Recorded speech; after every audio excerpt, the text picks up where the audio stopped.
আসসালামু আলাইকুম ওরহমতুল্লাহ। 1 মিনিট মাদ্রাসায় আপনাকে স্বাগতম। আজ আমি আলোচনা করব প্রতিদিন এশার নামাজের পরে একটি ছোট্ট দোয়া যদি 3 বার করে পড়েন, আল্লাহ তাআলা আপনার জীবনের সকল গুনাহে মাফ করে দেবেন, আপনার পরিবার সংসারে রিজিকে বরকত দান করবেন। অভাব অনটন থাকলে ইনশাআল্লাহ কোনো না কোনো একটা ব্যবস্থা করেই দেবেন। আমি অনুরোধ করছি আপনারা অবশ্যই আমলটি এশার নামাজ আদায় করার পরে কিংবা রাতে ঘুমাতে যাওয়ার আগে হলেও একবার করবেন। এই উদ্দেশ্যে ভিডিওটি সম্পূর্ণ দেখুন। 5 ওয়াক্ত নামাজ আদায়ের পরই বেশ কিছু দোয়া দরুদ এর মাধ্যমে আমল করা হয়, ঠিক তেমনি এশার নামাজের পরেও এর ব্যতিক্রম নয়। এশার নামাজের পরে অধিক দোয়া দরুদের মাধ্যমে আল্লাহ তাআলার নৈকট্য অর্জন করা যায়। প্রত্যেক মুসলমানই 5 ওয়াক্ত নামাজ আদায় করে থাকে। নামাজ আদায়ের মাধ্যমে বান্দা আল্লাহ তাআলার অতি নিকটে পৌঁছে যায় এবং বান্দার মনকে নরম করে তোলে। মহান আল্লাহ তাআলা তার বান্দাকে সৃষ্টি করেছেন তার ইবাদত করার জন্য। সকল ইবাদতের মধ্যে সর্বোত্তম ইবাদত হচ্ছে নামাজ। নামাজের মাধ্যমে বান্দার মনকে পরিশুদ্ধ করে তোলে এবং সকল ভালো কাজের প্রতি মনোনিবেশ করে। 5 ওয়াক্ত নামাজের পরে অধিক সওয়াব অর্জনের জন্য বেশ কিছু আমল রয়েছে।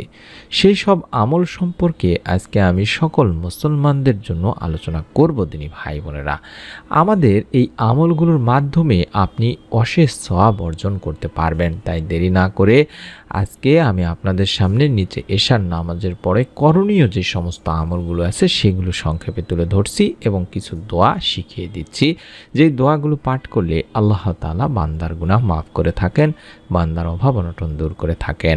এশার নামাজের পরে অনেক আমল রয়েছে, সেসব আমলগুলোর মাধ্যমে বান্দা আল্লাহ তাআলার অনেক কাছে পৌঁছে যেতে পারে। আল্লাহ তাআলা বান্দার নেক আশাগুলো পূরণ করেও দেন। এছাড়া আল্লাহ তাআলা গভীর রাতের আমলের মাধ্যমে বান্দাদের ভাগ্য পরিবর্তন এবং বান্দাদের মনের আশা পূরণ করে থাকেন। সুবহানাল্লাহ।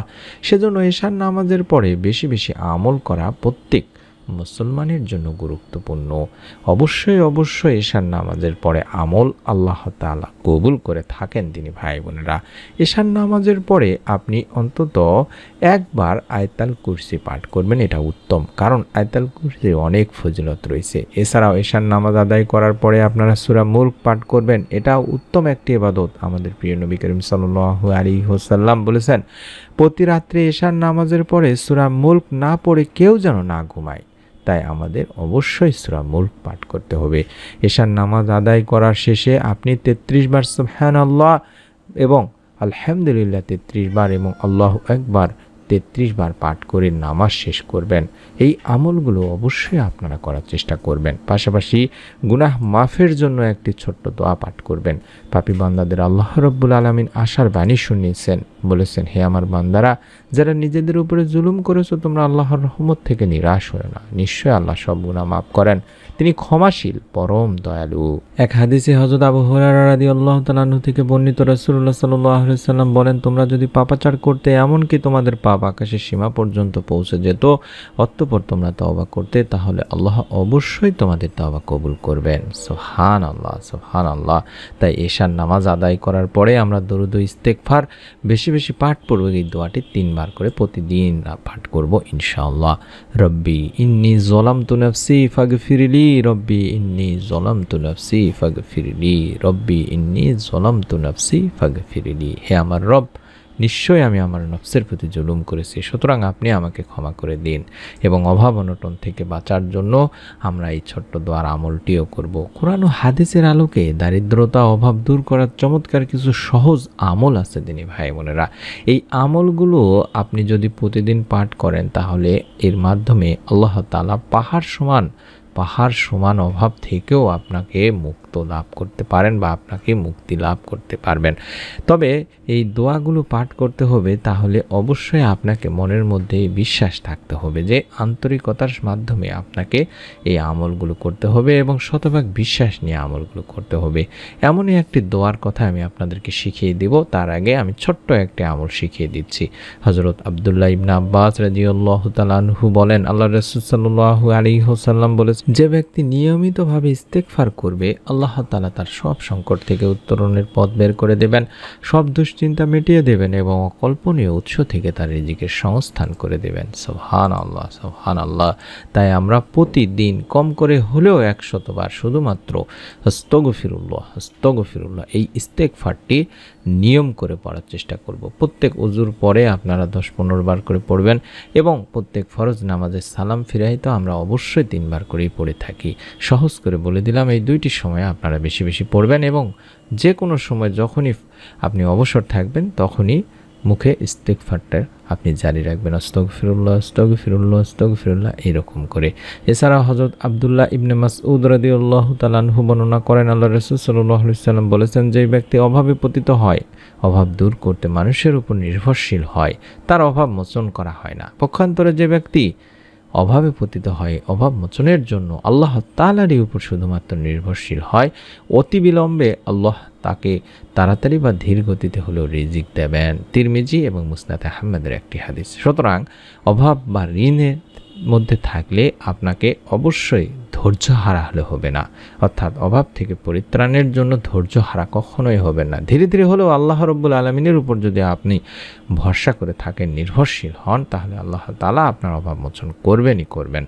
আমি আরও একটি হাদিস আপনাদের সামনে তুলে ধরছি, হযরত আনাস ইবনে মালিক রাদিয়াল্লাহু তাআলা আনহু থেকে বর্ণিত। সেই হাদিসে তিনি বলেন, আমি আল্লাহর রাসূল সাল্লাল্লাহু আলাইহি সাল্লামকে বলতে শুনেছি, যে ব্যক্তি কামনা করে, অর্থাৎ যে ব্যক্তি আশা করে তার রিজিক প্রশস্ত করা হোক, বাড়িয়ে দেওয়া হোক, বৃদ্ধি করা হোক এবং তার আয়ুও বাড়িয়ে দেওয়া হোক বা দীর্ঘ করা হোক, সে যেন তার আত্মীয়দের সাথে সুসম্পর্ক বজায় রাখে। বুখারী মুসলিম শরীফের সহিহ একটি হাদিস। সুবহানাল্লাহ, সুবহানাল্লাহ।